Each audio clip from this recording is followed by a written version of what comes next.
Hey, good morning, everybody.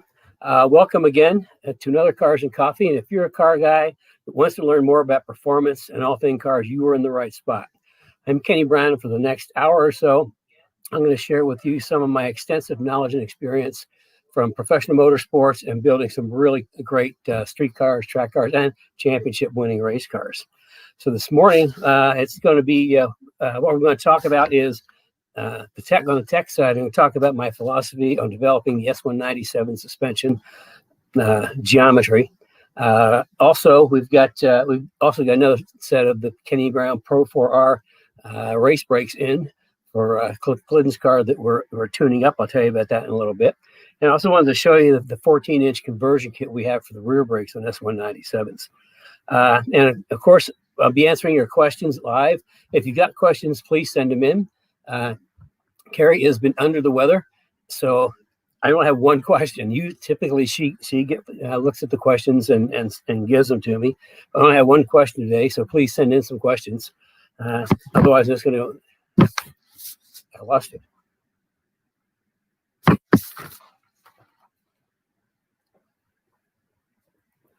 Oh, there I am.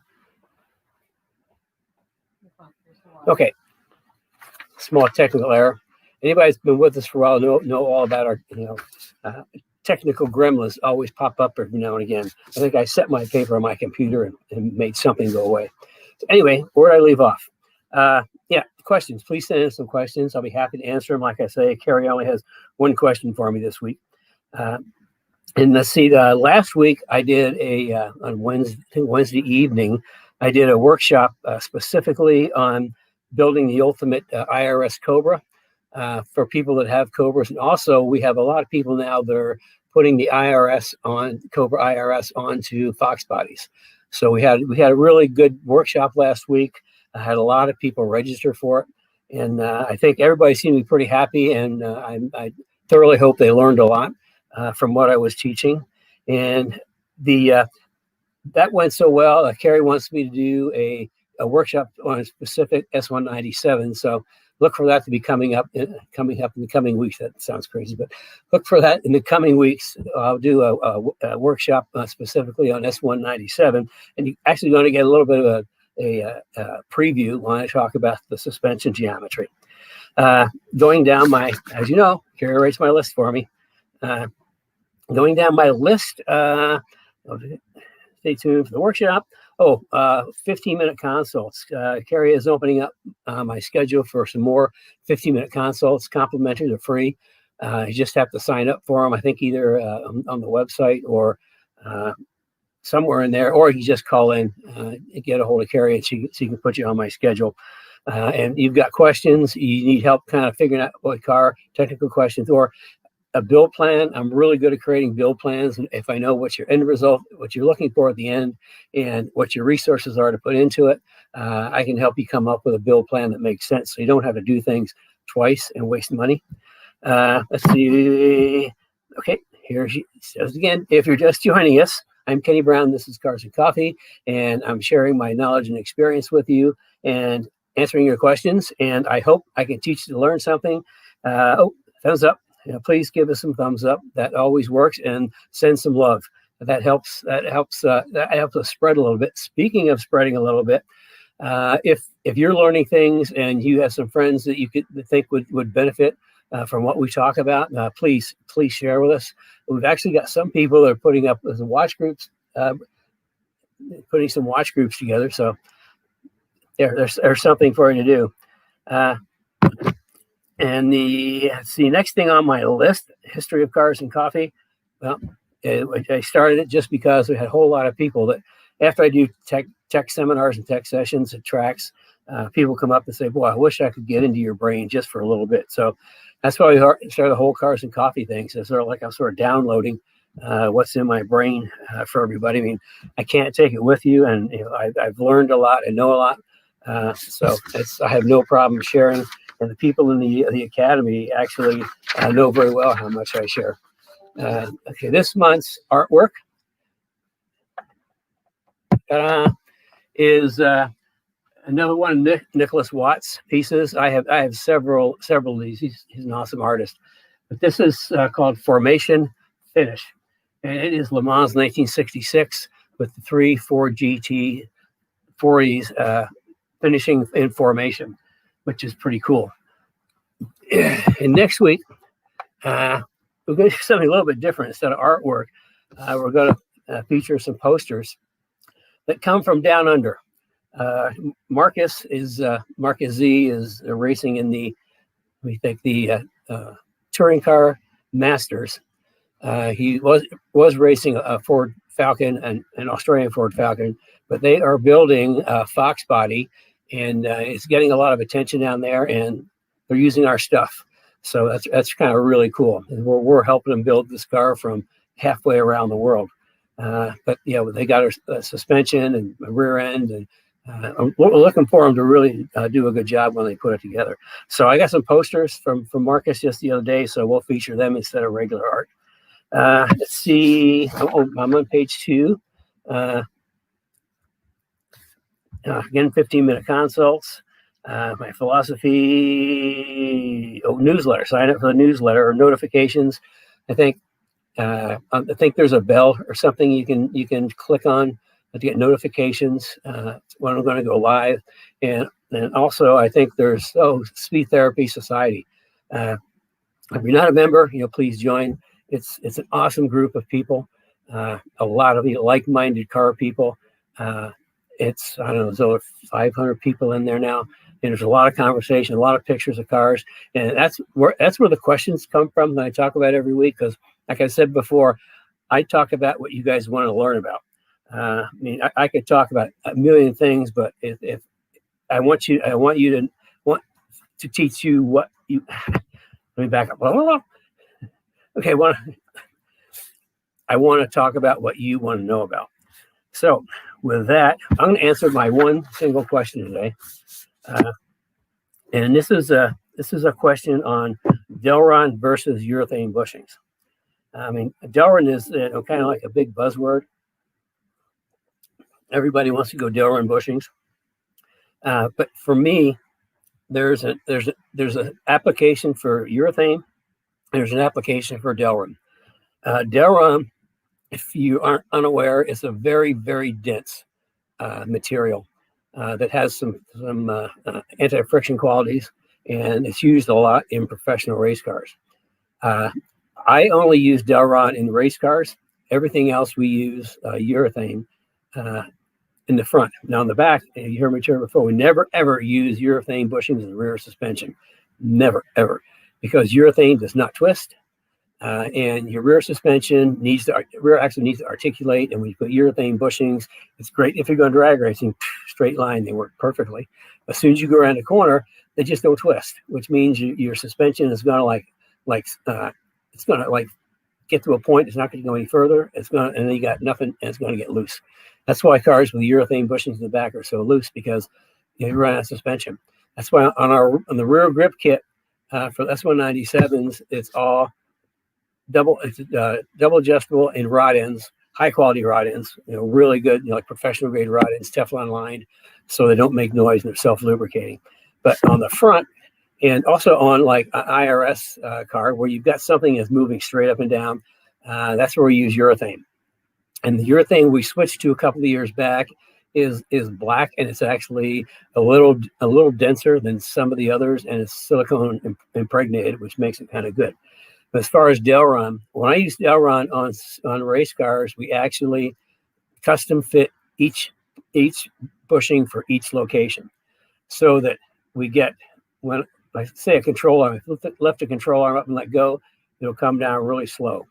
And we work really hard to make that happen, just so it's kind of perfect.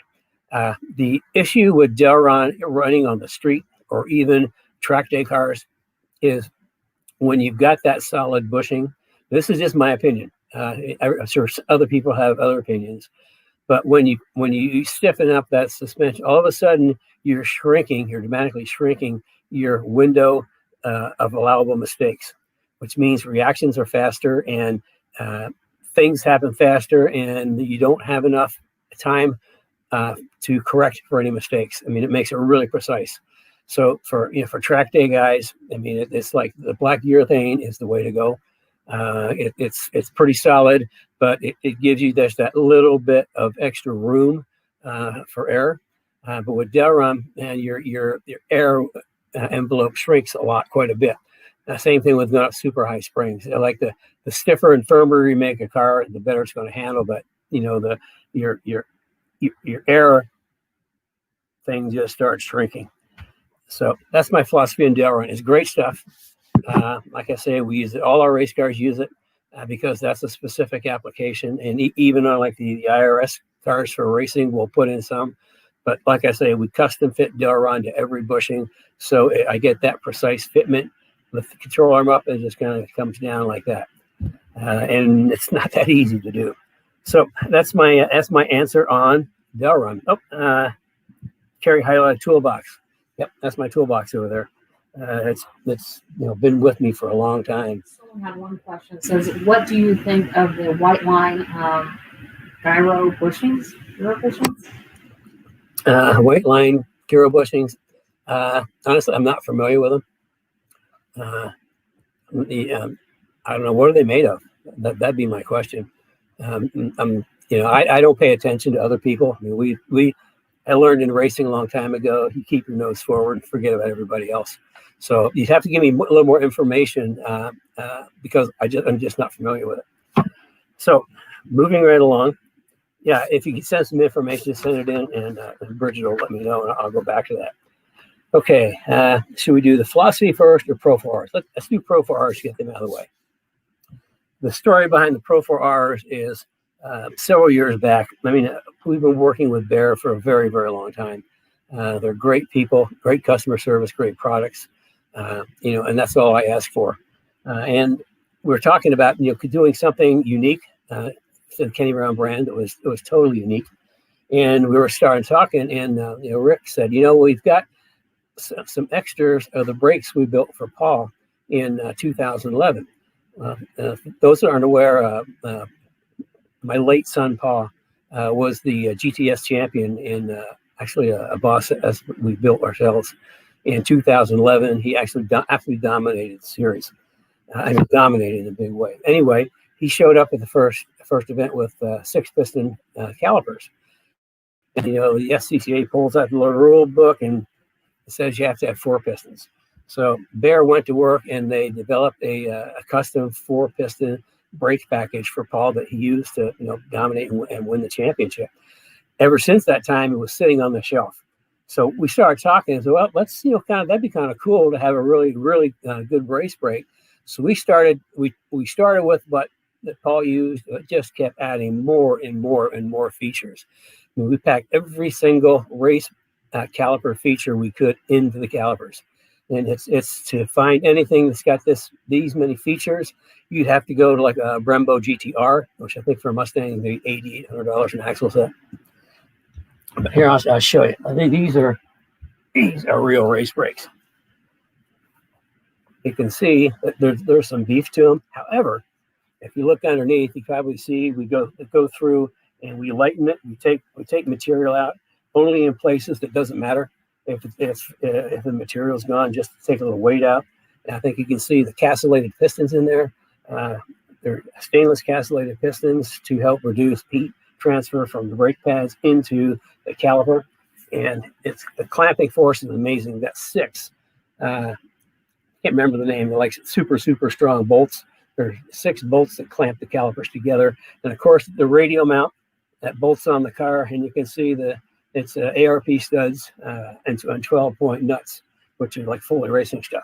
Now, another trick, pads drop in from the top. Just click, makes pad changes super easy and super fast. So, this is, I'm so proud of these. I mean, this really, we put a lot of work into them, and everybody's put them on their car. I mean, this is a track brake or a race brake. Anybody's put them on their car just raves about it. Speaking of brake pads, something we did that makes it kind of unique and really cool is, remember I said that Paul used the 6-piston calipers, but they wouldn't let him use it. They switched to 4-piston. Well, the way these brakes are set up, they actually use the same pad profile as the 6-piston, big 6-piston Bears. However, that's a brake pad. The brake pads are 0.98, 25 millimeters, 0.98 inches thick. That's almost an inch thick brake pad. And why is that important? Well, a couple things. Number one, it handles heat a lot better. Secondly, you don't have to replace pads as often, and they really don't cost that much more than the regular pads. Because the regular 6-piston pads, I think, are a 0.71 thickness. Most OE pads are in the 0.5 range. So this is, basically almost twice as thick as an OE pad. But it's the same profile on the backing plate as the 6-piston with an inch thick pad. And the thing what I didn't mention is on the 4-piston, the whole 4-piston package is lighter than a 6-piston. So we save weight on the caliper by doing a 4-piston. We save weight on the caliper and just pack tons of features in. There's a whole bunch more features, but I can't remember them all.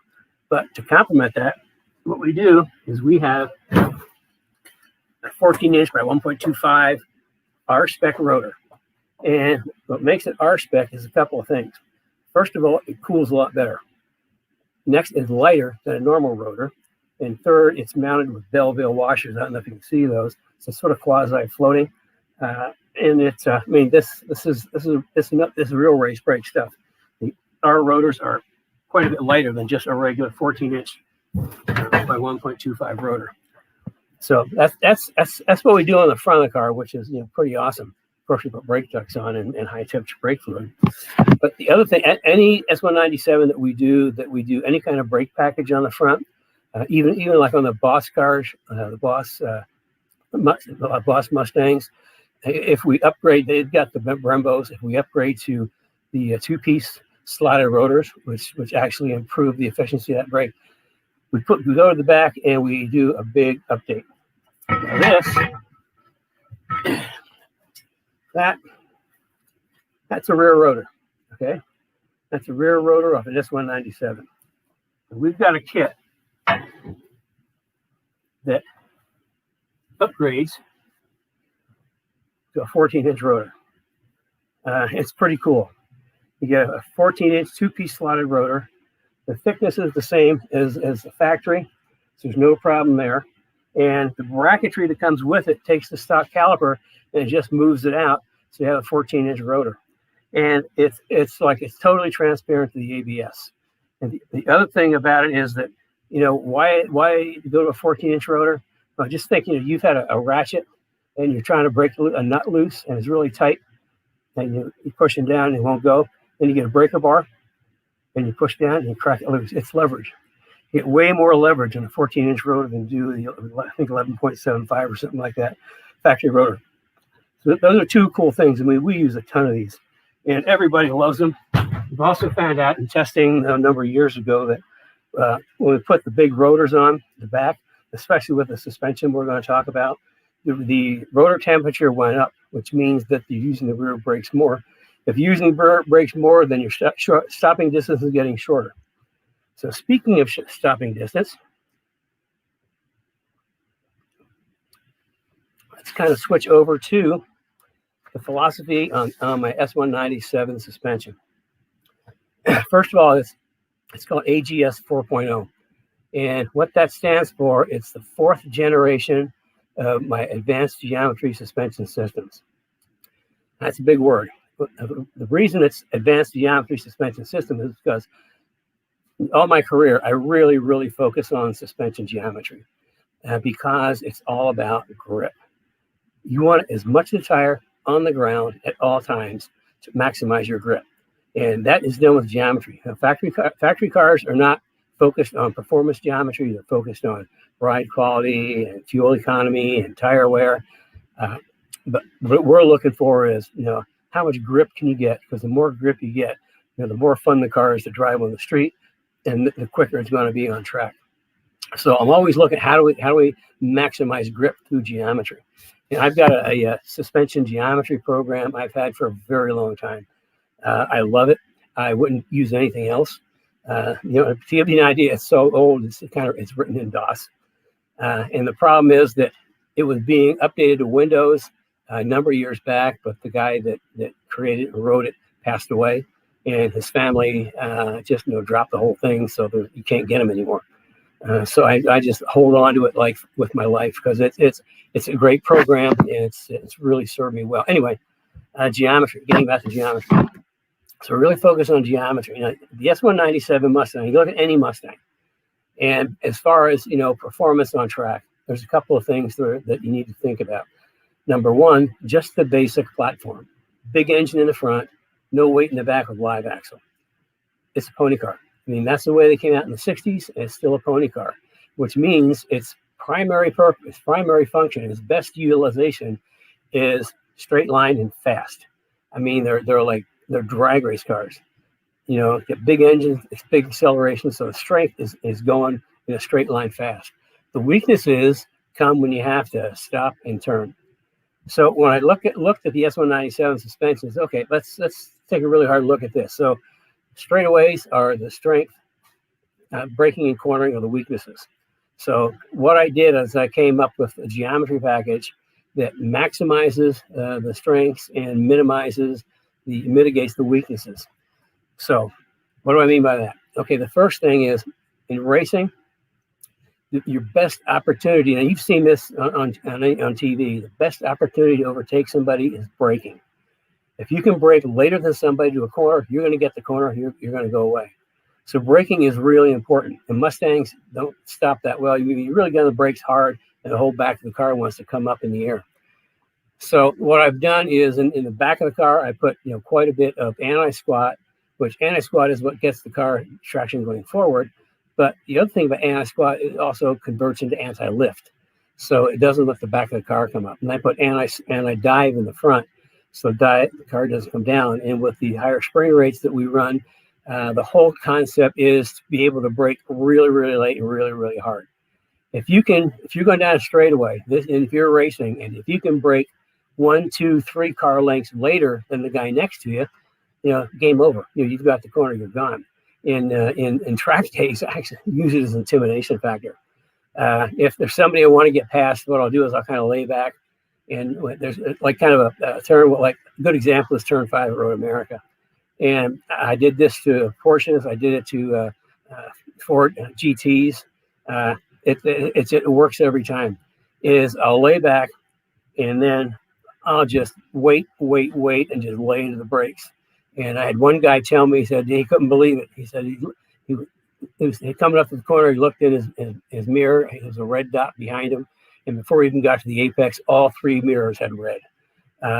What I do is I really come up on people and just, from way back and I'll brake them, which flusters a lot of people. They get intimidated and just, kind of wave you by. So late braking is not only good for racing, it's also an interesting intimidation tool, let's call it, for track days. So if you get the car to brake later, we just made the straightaway longer. Strength, longer. Weakness, braking, we improve that. Now, the other weakness is turning. And what I've done with the front suspension, now I'm not going to go into the geometry. The guys in Speed Therapy Academy know all about the geometry. We spent, I think, a couple of days just going through suspension geometry and how I make it work. But what I do with the geometry is make the car turn. I mean, you turn the wheel and the car turns. So by making it turn like now and not having to wait, we get quicker rotation. So we're getting into the corner quicker. And then what I do with the roll centers, bring the front roll center up and the rear roll center down, by going through a corner. Now the roll center in the back is an important one because it's high in a Mustang. And everybody's driven a Mustang knows they go around the corner really fast. You can feel the inside tire getting light because all the weight shifting to the outside tire. That's because the roll center is high in the axle. With the rear grip kit, we move that down to the bottom of the differential, which reduces the roll center, which means that in the front roll center, rear roll center down, connecting the dots of the rear to front roll center instead of pointing down like a snowplow, which is what happened. That's why Mustangs push so bad in the corner. It's all that weight. The roll is high, front roll center is low, rear roll center is high. It just really rolls out in that outside tire and overloads it. Anyway, bringing front roll center, rear roll center down. What happens is once we turn the steering wheel into a corner, don't have to wait as long for the axle to settle, right? Because when you go into a corner, with a live axle car, you have to wait until the axle settles. If you don't and get back to the gas too soon, what happens? Whoop, car gets loose. Oversteer. And as we've talked before, understeer is where the front of the car hits the wall first. Oversteer is where the back of the car hits the wall first. So if you get the gas too soon, especially with high-powered cars and a live axle, I mean, the cars get really loose and they get uncontrollable. So by bringing the roll center down, we don't have to wait as long for the axle to settle, which means you're back to the gas sooner. I'm typically 70-80% throttle by the time I hit the apex in most corners, which means that, I've got really good mid-corner speed. Now, mid-corner speed equals good corner exit speed.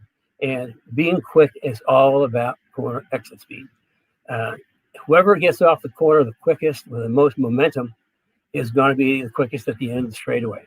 And I proved that time and time again with Ruby, my 2012 GT4 RS track car, because I'm really quick to the middle of the corner, a great launch off the corner. Like cars like GT500s, even the big straightaways at Road America, I'm past them because I had so much more momentum. They have to wait for their axle to settle and then kind of get back into it. So I'm already gone.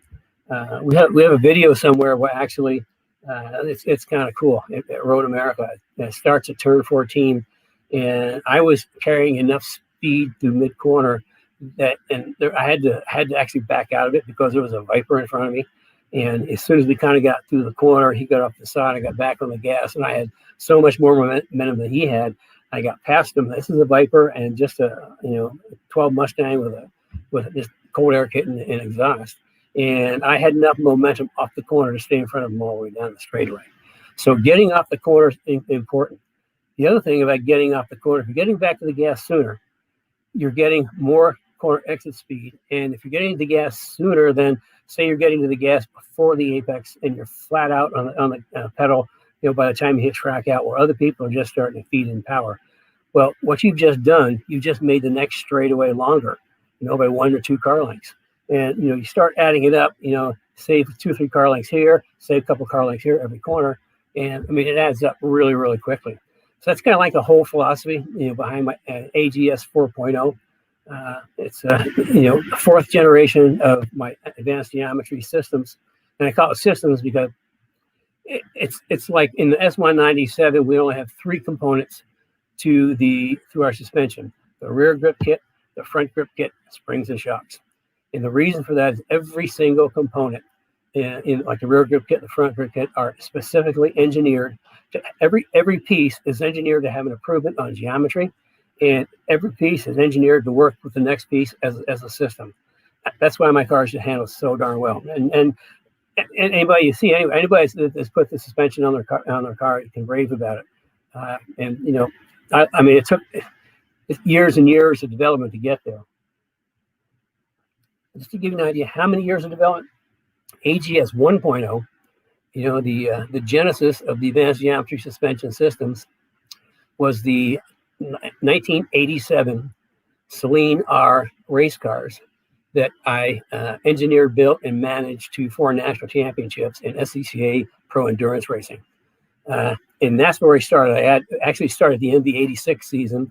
I connected with an engineer at Ford, Mike Jones, who's really smart, and he's a car guy, and he was in suspensions, and he would stay late, and we'd talk back and forth, and he'd work on pickup points and geometry. So by the time we got to 87, we had a really good idea what we wanted to do as far as geometry to really make the cars work. Now let me predicate that. This was showroom stock endurance racing. I think the shortest race was 6 hours, most were 12 or 24. It's showroom stock. You can't change. Theoretically, it's a stock-based class. Steve was crafty enough to get me 3 Virgin K members for the front, and over the course of an entire night, by the dawn, there were 3 K members sitting there that now had all new holes in them and were painted black, and you couldn't tell without measuring. You couldn't tell the difference from a stock one. So that was one of the tricks, secrets, the 87 Celine cars. Why they had such good handling, is they geometry. It's all about geometry, getting that tire down. And also, it's tire down, braking down, traction, grip. That's all about that. So that's kind of like the whole philosophy in my S197 suspension, and it works really, really well. And that's kind of a carryover from the AGS 3.0, which was the SN95 live axles from 94 up through 2004. But also some of that geometry also carried into the IRS Cobras, which we're still supporting. We're still supporting the IRS cars with parts and technical support, and we're planning on doing that for a long time, because I think we when it comes to Mustang IRS suspensions, we are the guys. You'd be hard pressed to find anybody out there that knows more about them, knows more about how to make them work, or have parts that come anywhere close to what we have. Like I say, we're going to continue to support the IRS cars for years to come. And we're starting to see, the cool thing, we actually have customers that have had like I say a 96 GT, and they found an IRS, they're putting the IRS on it. And we've got a number of people that have Fox cars that it's really cool. They're putting an IRS into a Fox, which aside from getting great handling, it adds a little weight to the back, which helps balance the car. And I say a little weight because everybody thinks it's like a whole lot of weight.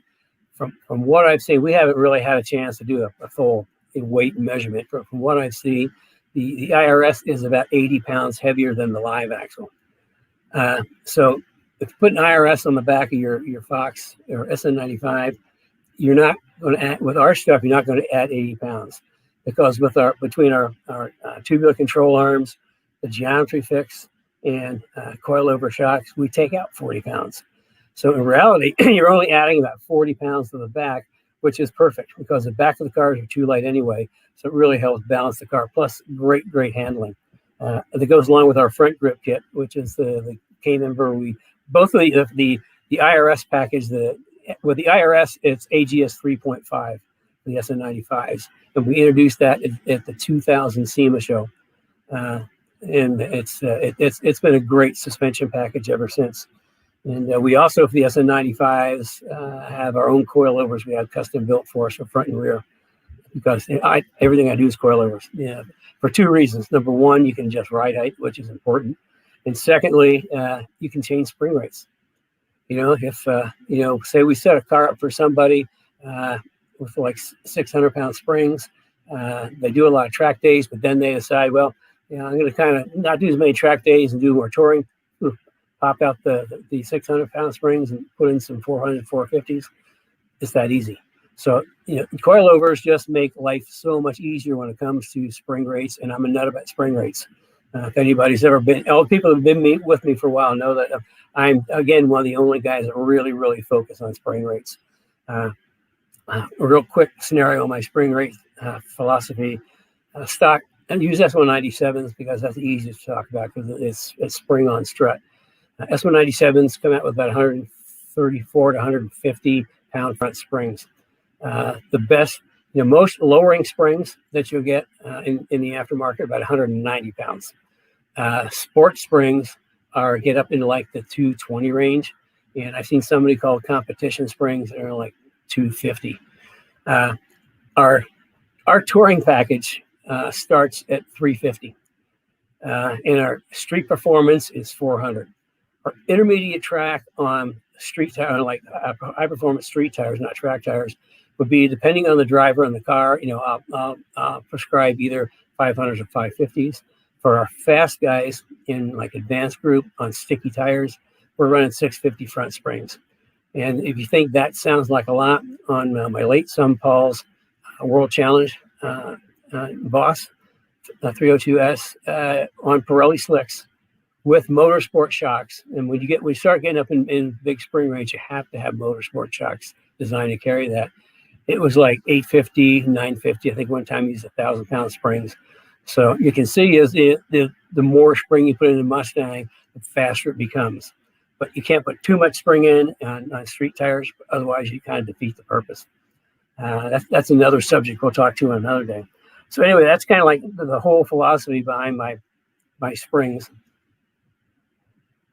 And maybe 6 months or a year ago, somebody sent me a clip of another company talking about their latest race car and how they had.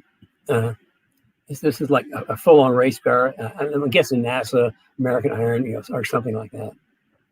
And they're touting that they had recently gone to coilovers. I've been in coilovers once, a long time. They recently went to coilovers, and they are all the way up to 400-pound springs. I thought, okay. I tell you what, a 400-pound spring on like an American Iron car, drive like a dream. Be really, really easy to drive. It won't be super fast, but it'll be easy to drive. A spring rate in that range, 400, 450 on a track car or race car, super easy to drive. That's just because when the more spring you had, the quicker it comes. But also we're talking about that your envelope of air. It's just more spring starts shrinking. That's why it's just a normal like intermediate track day guy would jump into a car like Paul's World Challenge car with 800, 900 pound springs on slicks. The chances of them not making a full lap are better than 70%, because what happens, everything happens fast. I mean, really, really fast. Your margin of error ends up about this big, and that's like for Paul, it was not a problem for him because he was so good. I mean, and he'd been driving for years. He was really good. He's got instant muscle memory. I mean, he doesn't have to think. When he feels something in the car, he just reacts. He doesn't even have to think about it. Somebody that doesn't have that level of experience, something happens, starts happening in the car, it takes them a little bit of time to process, and they're not going to have the reaction time to save it. So, I mean, springs are really important. Nice, easy track car to drive, 400, 500-pound springs.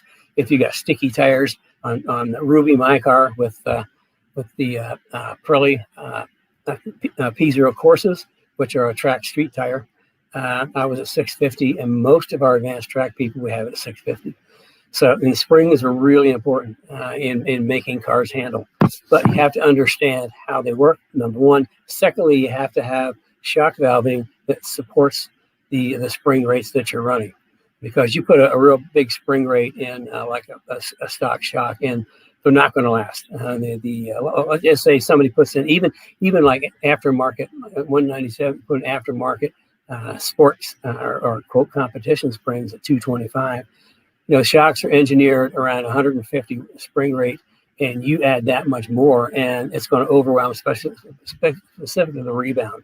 And back when we were doing Fox cars a long time ago, we had a lot of people say that they put like the motorsport springs on their cars and just killed the ride quality.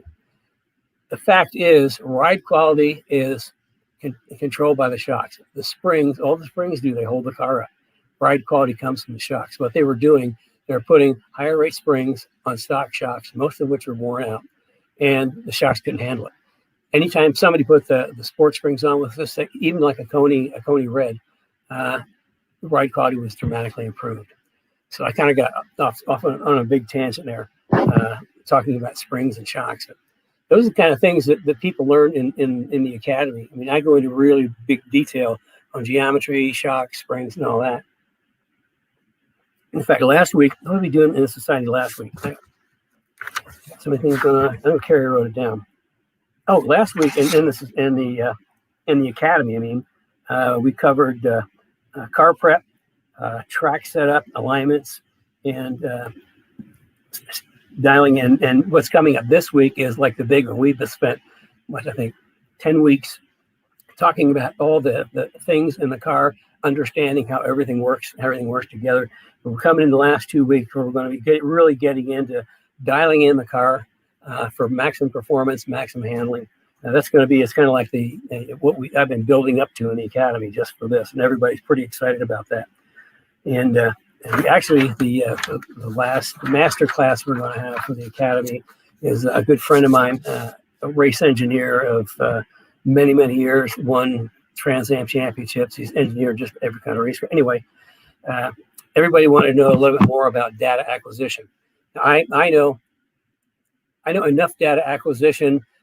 What I pull out of data acquisition is only what I want to know to help make car go quicker. because you can really get in the weeds on data acquisition, looking at too many things. So I'm not a super data guy. I'm competent in data acquisition, the way I look at things, but I'm not like a full data on engineer. Anyway, Buddy Fay is an engineer, and when it comes to data acquisition, he actually wrote the book on it. Back in the 80s, he wrote a book on, I think it's called Data Power. So he's actually going to be our last masterclass speaker for the Speed Therapy Academy. And everybody's really looking forward to that because he's really, really smart guy and super accomplished race engineer. Let's see, what have I been through? My gosh, I've been through almost everything. Do you have any questions coming in?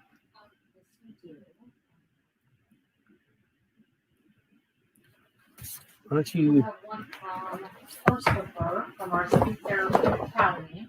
Right up there. Get Bridget a little bit closer so I can hear her and you can hear her.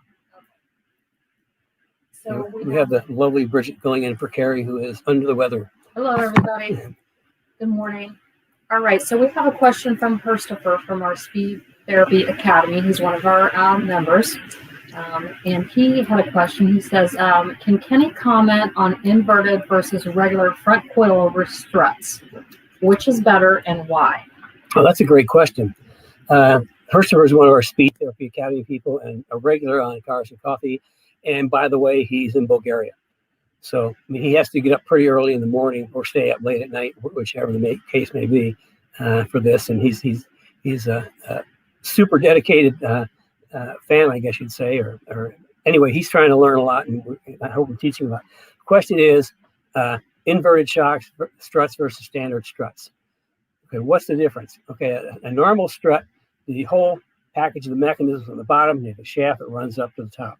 And that's the way 90% of the shocks are. Inverted strut, it kind of flips it around. The mass, all the mechanisms at the top, and the shaft runs to the bottom. Typically, that is on race shocks. And the benefit to an inverted shock is the fact unsprung weight. I mean, you're taking weight off the control arm and mounting it to the chassis. So all you have running the control arm is just the shaft. Otherwise, I mean, the mass of the shock is mounted to the control arm, which as the unsprung weight, you put it on the top and it's unsprung weight. It's a really great concept, but typically any of the inverted shocks are normally expensive. And that's what we use. If we're building a full-on race car, I would use inverted struts on the front, if they're available from the manufacturer that we're working with. So there's that. Inverted is cool. It just takes unsprung mass off the control arm and turns into sprung mass on the chassis.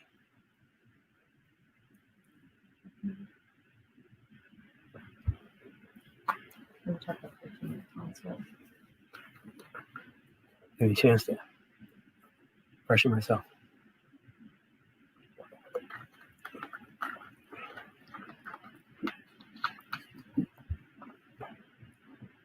Yes, you said, I should mention the consults again. Yeah, call in. I mean, I'll share with you what I know, and if I don't know something, I'll tell you. I mean, I'm an engineer. My mind is an engineer, so I'm not really good at BS. I'm not like a sales guy type guy. So BS just doesn't work in this brain. We do have a question from a BC Carrasco. It says, do you still make products for the Panther platform? Oh boy, that's getting to my heart, man. The Panther platform, we did a lot way back when. The Panther platform, that those that don't know, are the Crown Vics. And we did, I guess it was around 98 maybe, we started doing Crown Vics. And the whole Crown Vic thing came about when Car and Driver came to me, and they wanted to do kind of a project car. They wanted to build like a quote, police-looking Crown Vic that had a ton of performance. So we spent a bunch of months and worked closely with Ford on the engine. But we put together a supercharged Crown Vic with better suspension, and we actually made our own brackets to put the Brembo 4-piston. Actually, back then it was like the F40 brake package on there, bigger wheels and tires, and it was an awesome car. It was supposed to be a 2-page article in Car and Driver, and turned into a 6-page article called the Lounge Lizard. If you Google Lounge Lizard car and driver, you still might be able to find the article. But that kind of started the whole thing with Panthers for us. And we didn't call them Crown Vics because Crown Victoria didn't quite have the same appeal as Panther. So we referred to them as Panthers because that's the platform. It was the Panther platform. And we built a lot of supercharged Crown Vics up through 2002. What happened in 2003? Marauders.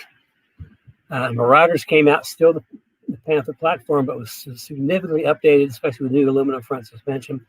And of course, the Marauders had the 4-valve motors. And we built a ton of supercharged Marauders. And we had, I think, Car and Driver, I think. No, it was Auto Week. One of the editors at Auto Week had it, and he was driving around for the weekend, and one of his sons referred to it as a berserker. The cars were just really, really fast. We have one guy with one that says, what really makes his day is just completely annihilating Corvettes while having 2 baby seats in the back. He thought that was the coolest thing in the world. So getting back, and that's a long story, getting back to the Panther platform. As of right now, we do not have specific parts in the system for Panther. We can, if you want to do a few things, we can kind of help you, give you some suggestions. It's something that we've talked about bringing back in the future. We don't have quite the space right now to add another line of cars. But at some point, we've actually had conversations and meetings on that of getting some of the getting Panthers in good shape and turn them into really cool super high performance sedans. And I drove Panthers for a long time, all the way up until they became not quite as practical because we were moving a lot of stuff around. And that's when I had my Panther, and Carrie had the Edge, and I just love the Edge.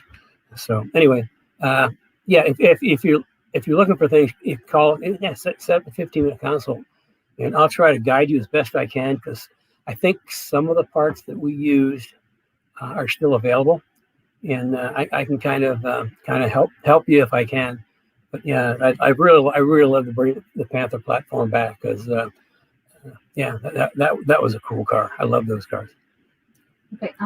There's been some conversation. Wendy's talking about her track weekend last week, and you might want to comment on this. It says, I've had issue recently in a few turns with push end of last weekend. I softened my sway bar, only did 1 session on it, and it was a lot of change times were good, but I hadn't really adjusted to it.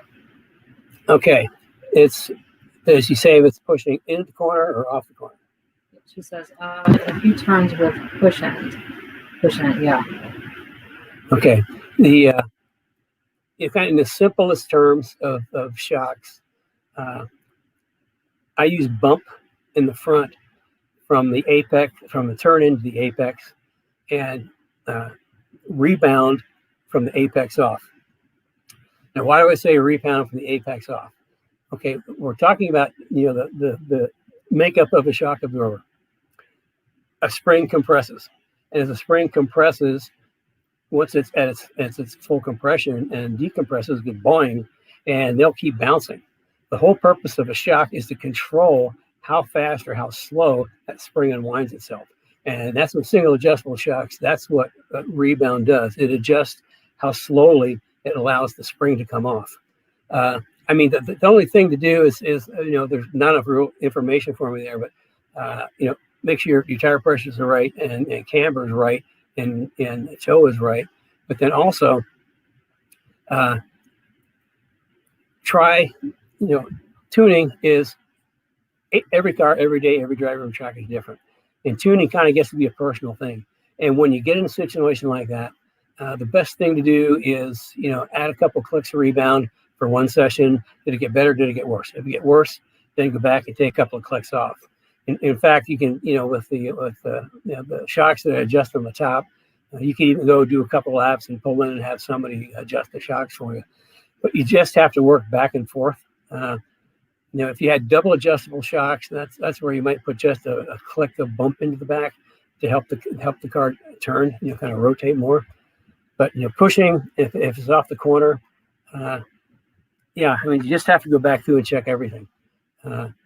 Alignment, the camber on the tire temperatures on camber. But as far as adjusting, you can just it's adjust the sway bar all the way out soft, adjust it all the way in firm, and you have your notebook, make your notebook and write down the results. I did this. I just notebooks. Everybody should have a notebook for their car, and every track event you go to should have a separate section. And if you make an adjustment, write it down, because if you think you're going to remember it, you won't. But yeah, it's just a matter of writing down. I made this adjustment, and this is what happened.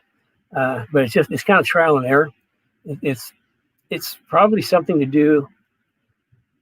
And the roll stiffness typically helps turn into center of the corner. That's the sway bar. It's the rebound on the shock is what controls the spring decompressing. So I would just try it both ways and see what happens. The other thing is that if you've got one corner that it pushes on and it's not the most important corner on the track, you might spend a lot of time getting it to go around that corner, but you might not work on a different corner. And I just said the most important corner on the track. The most important corner on the track. And when I go to a new track, what we tune the car to right out of the bat is the last corner before the longest straightaway. That's the most important corner, because it's about, remember, talked about corner exit, getting the car off that corner. The next most important corner we'll look at is the corner before the next longest straightaway or shortest straightaway. And working around those, then we'll balance everything else throughout the track. Sometimes you give up some stuff. Like some tracks will have a section that's kind of like really twisty where nobody passes anybody. So making it work super good there isn't as important as getting it off the corner. So I think it's just a matter of give it a try either way. Okay, she had a follow-up question. Says, what about supporting the P71 racing that is trying to get started? I've been looking at one to play with. I'm not sure what that is. You're going to have to send me some more information. But P what? P771. P71 racing. I'm sorry, I don't know anything, but please send me some information so I can educate myself. We had a comment from Joe Johnson earlier. He was speaking. He says, I seem to run through tires and new slicks are just too expensive. Any suggestions on the tires? Okay, he's got a GT350. Suggestion on the tires. Well, first of all, is the pressure right? Is the pressure right? Is the alignment right? The other thing is you might think about a different shock package. I know that one of the reasons we use the JRZs, aside from that they're the shock that helped Paul win the championship, is the fact that they're really good on tire wear. They help tire wear. So it's like tires are consumable, and there's a lot of things can chew up tires. Better shocks can help extend tire life, but you always have to make sure you got your pressures right, and you've got your camber adjusted right for front and rear, and you've got all the caster in there. There's a tire temperature is super important. I wrote an article a number of years back that I recommend everybody read if they're doing track days. You can Google Kenny Brown tire temps, and it'll come up. And it'll tell you exactly why I do tire temperatures, and it's so important for a lot of our customers that are out in the field with my suspension. They call in and say that like if Wendy were to call in during the week and schedule a call with me, questions I'd ask. First question is about the tire temperatures. I need to know what the tire temperatures are, all four, because that'll give me a starting point for data. And then, like we talked about in Speed Therapy Academy this week, the first session in the morning, the first day, you just work on tire pressures, tire temperatures, tire pressures. Because if you take the time to do that, then the car's going to be quick the rest of the weekend. Getting back to Joe. It's slicks are too expensive. But the other thing about slicks, if you go to slicks, you have to significantly increase spring rate. We see a lot of people that'll put have like a Boss Mustang, and they'll go get some used slicks and put it on the car. And you know what happens is they chew up tires, and they don't end up being. I mean, they're quicker, but it's not really good balance. The reason for that is slip angle. When you go around a corner, a tire's got a certain amount of slip angle.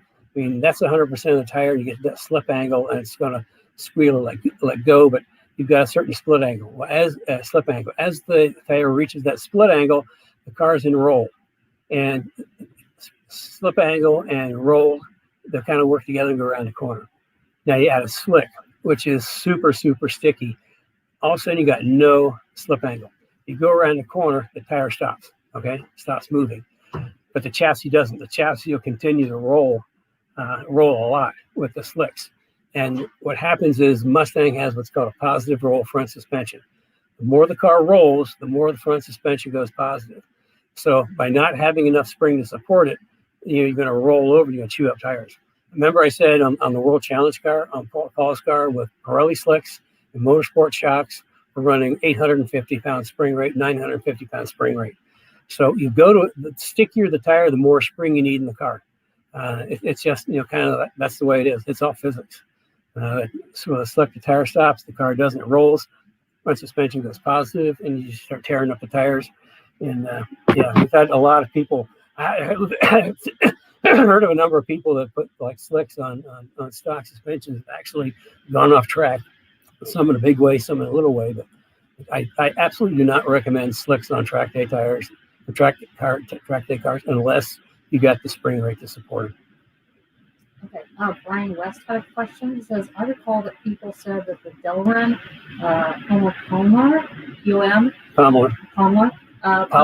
polymer pounded out and had to be replaced periodically. Is this true? Still the case, or is this a wise tale? I'm going to say possibly. I'll say possibly because if you recall when I was talking about Delron, when we put them on race cars, we custom fit every single bushing to its specific place on the car. So that, like I say, when I lift up the control arm, it'll just have a slow descent. Delron is it's precise. And if you haven't taken the time to make sure that everything is exact, then what could happen is you might have a little bit of misalignment on those Delrons. And if that's the case, then there's a chance that you are going to beat the Delron out a little bit. So I would say, yeah, it's totally possible. I mean, if you don't have complete geometry and continuity between suspension points, it could very well pound out the Delron. But like on our race cars, we a set of Delron bushings will last the season. So I would say possibly. And back to Wendy. Brian West is another one of our Academy guys. Earlier, back to Wendy. And Joe. She said the P71 is the police interceptor Crown Vic. Police interceptor Crown Vics. What was the question about P71? Actually, the police interceptors, everybody thinks are really fast. They got the same engines as every other car. What makes them different, they've got a much better suspension. They've got like a bigger radiator for better cooling because, cop cars sometimes I sit in idle for a while. They've also got typically have bigger alternators because they need to run all the electronic equipment, all the little radar guns to get you. But as far as the engines, they're the same, but it's a much better platform. And we actually use some of the pieces off of the police cars on the regular Panthers because nobody really makes parts for Panthers, aftermarket parts. So we would raid the Ford bin for police interceptor parts.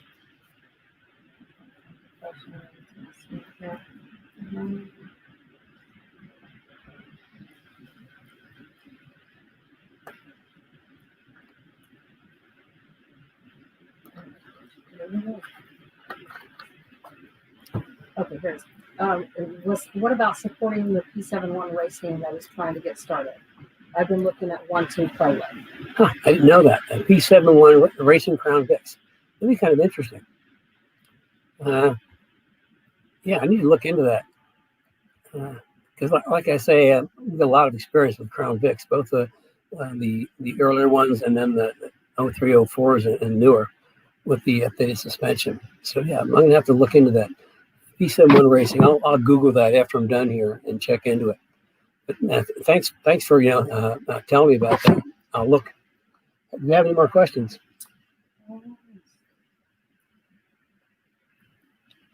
I'm running out of coffee. That must mean the hour's up.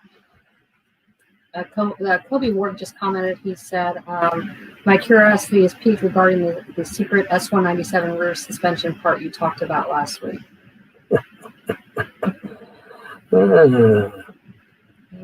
For now, it's secret. We will be introducing it in a little bit.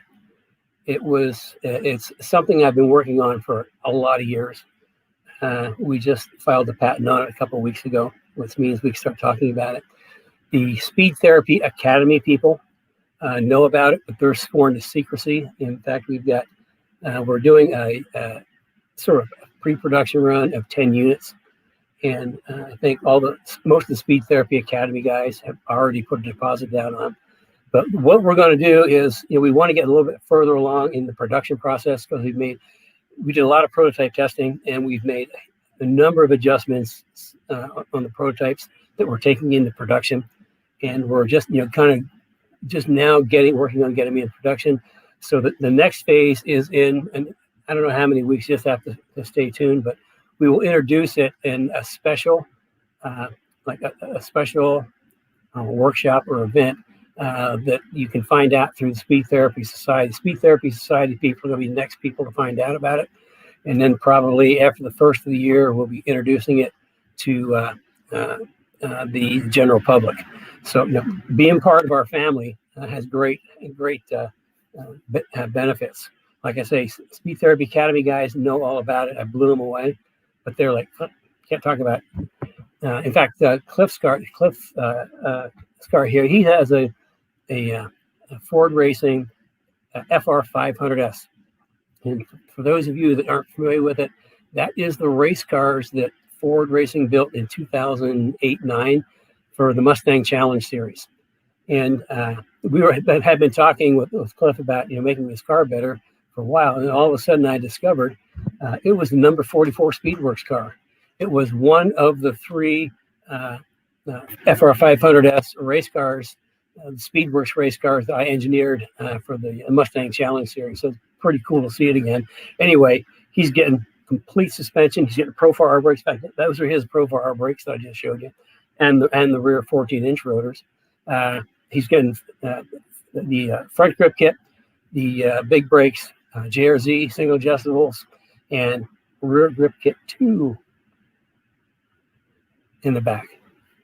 So we'll be talking about that in future weeks. I just want to be a little further along before we really start talking about it, because it's, for those who don't know, I am one of the most copied people in the aftermarket.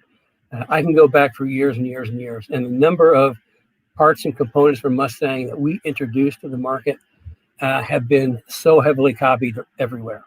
So the reason I put so much work into this new suspension that we went ahead and patented it, because I don't want somebody turning around and trying to do knockoffs. So we wanted to protect ourselves, because you'll find out when we do a little special thing in the Speed Therapy Society. You'll find out just how much work I put into this thing and how good it works. It's pretty amazing. So all I can say is just hang out. It's coming. Like I say, we wanted to be very measured in how we do this for a number of reasons. But I probably shouldn't have said anything. Well, I shouldn't have said anything now. Well, I did. So I'm going to get everybody all psyched up. So it'll be a few weeks out. We want to get into the first production run and get some test fitting done, because like I say, we built 4 prototype units for development, and we tested the daylights out of them. I want to get into production before we introduce the next group, which is going to be Speed Therapy Society. And the general public aren't going to find out about this. They're probably sometime after the first of the year. Speaking after the first of the year, Kerry says there's a number of people that would like me to do another Speed Therapy Academy. So the way things are looking, we may be doing another Speed Therapy Academy right after the first of the year, starting in January. So keep that in mind. There'll be more information coming up. any of the people. There's people right here today. They're in the academy. Joe's in there. Christopher's in there. Who else was in there? Brian. Robert Johns. So, yeah, I really try hard to share as much as I can out of my brain and teach them. So my whole idea of the academy, by the time we're done, they're going to be able to go out and they're going to know enough about all this that they can kind of work and tune on their car and really improve their overall driving experience because there's nothing better than a car that handles. I love driving. Going around the corner, feeling the car just kind of settle into the track and you feel all the G's in your butt. I just love that. That's why my cars handle so well, because I like driving them. Do you have anything else this week, or should we wrap it up? There are no more questions. No more questions. I'm out of coffee, and we're a little over on time. So please subscribe to our. I should have done this before. Carrie wasn't here to remind me. Subscribe to our YouTube channel, because we simulcast on Facebook Live and YouTube every Saturday morning. And then, of course, we've got on YouTube, we've got all the episodes. Because I think this week is episode 32. I wouldn't have believed this when we started, a number of months ago, just in front of a phone answering some questions. So anyway, that's sign up, hit the bell. Join us in Speed Therapy Society. It's pretty cool. And if we don't have any more questions, Kobe's asking what it's going to cost. You'll find out that later. And unfortunately, it's not inexpensive because it's pretty complex. But you'll find that out in the coming weeks. We have one question that just came in from Annabis. Arrow says rear grip to what would it be? RS kit, watts length would be major. I'm not sure what he's asking. Can't tell you. You're just going to have to wait. It's not an IRS, I'll tell you that. And it's pretty unique. I shouldn't even be talking about it, but I probably should build up a little excitement for when we actually introduce it to you guys. But like I say, the Academy guys know all about it, it's coming up. We're actually doing some adjustments on the package this week with manufacturing, because there's a lot of machine parts, and it's great. So I'm pretty excited about it, and the guys in the Academy can tell you, when I start talking about this thing, the suspension get really wound up. So with that, if there's no more questions, we will see you next week. And remember to keep the shiny side up. And please send in your questions because, again, I talk about what you guys want to learn about. And I know a lot. 40 years in professional motorsports. Been there, done that more than once, which kind of makes me different than other people, because my old trusted toolbox, I made my living out of that toolbox for 20 some years. In fact, I still use it all the time. So, just that's why I know cars so well. I've been started as a floor sweeper and apprentice mechanic, master mechanic, crew chief, engineer. That's kind of like the progression I went through, all self-taught, because it's easy to me. Anyway, I'm kind of rambling on. Listen, we'll see everybody next Saturday, and be sure to share. If you're getting value out of this, and some friends that will get value out of this, please share it with them or invite them to Speed Therapy Society, because the society people are going to be next people to learn about my new suspension. So until next week, enjoy the coming fall, which I'm sort of ready for, because it's going to kill all the pollen. I'm really not quite ready for it, because what comes after the pollen dies. So anyway, we'll see you next week.